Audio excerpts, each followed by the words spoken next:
اکثر لوگ فرعون اور سرداروں کے ڈر کی وجہ سے کفر و سرکشی پر ہی بضد رہے، جیسا کہ اللہ تعالیٰ سورہ یونس آیت 38 میں فرماتے ہیں، فما آمن لموسى إلا ذرية من قومه على خوف من فرعون وملئهم أن يفتنهم وَإِنَّ فِرْعَوْنَ لَعَالٍ فِي الْأَرْضِ وَإِنَّهُ لَمِنَ الْمُسْرِفِينَ۔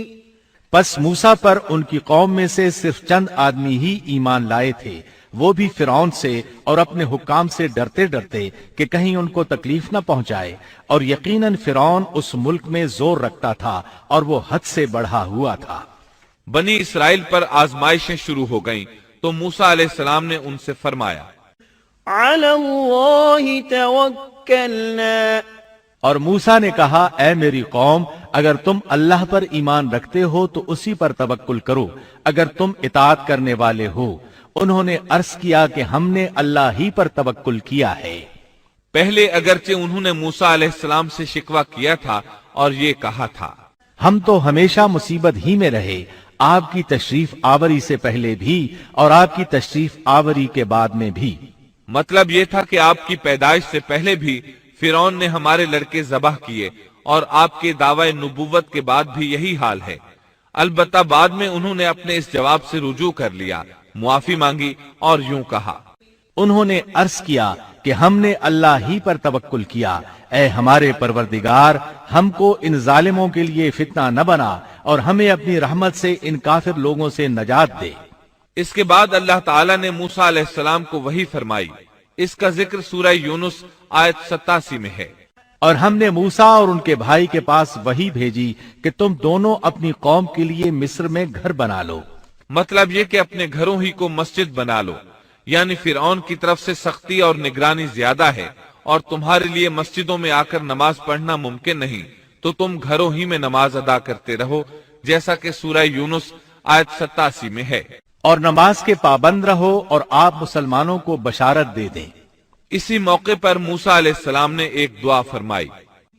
اور موسیٰ نے عرض کیا، اے ہمارے رب، تو نے فرعون کو اور اس کے سرداروں کو سامان زینت اور طرح طرح کے مال دنیاوی زندگی میں دیے، اے ہمارے رب اسی واسطے دیے ہیں کہ وہ تیری راہ سے گمراہ کریں، اے ہمارے رب ان کے مالوں کو نیست و نابود کر دے اور ان کے دلوں کو سخت کر دے، سو یہ ایمان نہ لانے پائیں یہاں تک کہ دردناک عذاب کو دیکھ لیں۔ مورخین کہتے ہیں فرعون کی قوم کے بڑے بڑے سرداروں کے مال، حتیٰ کہ ان کے کھانے کی چیزیں پتھر اور مٹی کے ڈھیلے بن گئے، یہاں تک کہ انڈے اور دال بھی، اور یہ اس بات کا نتیجہ تھا کہ اللہ تعالیٰ نے موسیٰ اور ہارون علیہ السلام کی دعا کو قبول فرما لیا ہے، جیسا کہ اللہ تعالیٰ سورہ یونس آیت 89 میں فرماتے ہیں، حق تعالیٰ نے فرمایا کہ تم دونوں کی دعا قبول کر لی گئی، سو تم ثابت قدم رہو اور ان لوگوں کی راہ نہ چلنا جن کو علم نہیں۔ اس کے بعد بنی اسرائیل پر بلائیں اور آزمائشیں سخت ہو گئیں۔ سورۃ الاعراف آیت 129 میں ہے،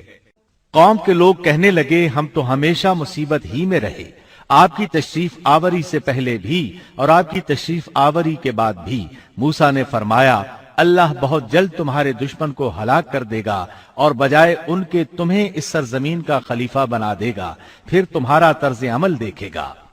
یعنی بہت جلد اللہ تعالیٰ تمہیں زمین میں حاکم بنائے گا، وہ تمہیں دیکھے گا کہ تم کیسے عمل سر انجام دیتے ہو۔ اب جو ہی بنی اسرائیل پر مصیبتوں کا دور شروع ہوا، اللہ تعالیٰ نے مصریوں پر بھی ابتلا اور آزمائش کا دور شروع کر دیا، چنانچہ فرعون اور مصریوں پر لگاتار ہلاکتیں آنا شروع ہو گئیں۔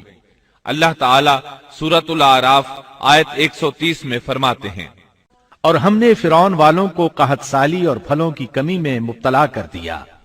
اللہ تعالیٰ کا قہر شروع ہوا، آسمان سے بارش برسنا بند ہو گئی، دریائے نیل خشک ہو گیا، ان کی بھوک شدید ہو گئی۔ فرعون سمجھ گیا یہ موسیٰ کی وجہ سے ہے، کہنے لگا، اے موسیٰ، اگر تو اپنے رب سے دعا کر کے یہ کیفیت ختم کرا دے تو ہم بھی بنی اسرائیل پر جفائیں ختم کر دیں گے۔ موسیٰ علیہ السلام نے فرمایا، ٹھیک ہے۔ چنانچہ آپ نے اللہ تعالیٰ سے دعا فرمائی، دریائے نیل جاری ہو گیا،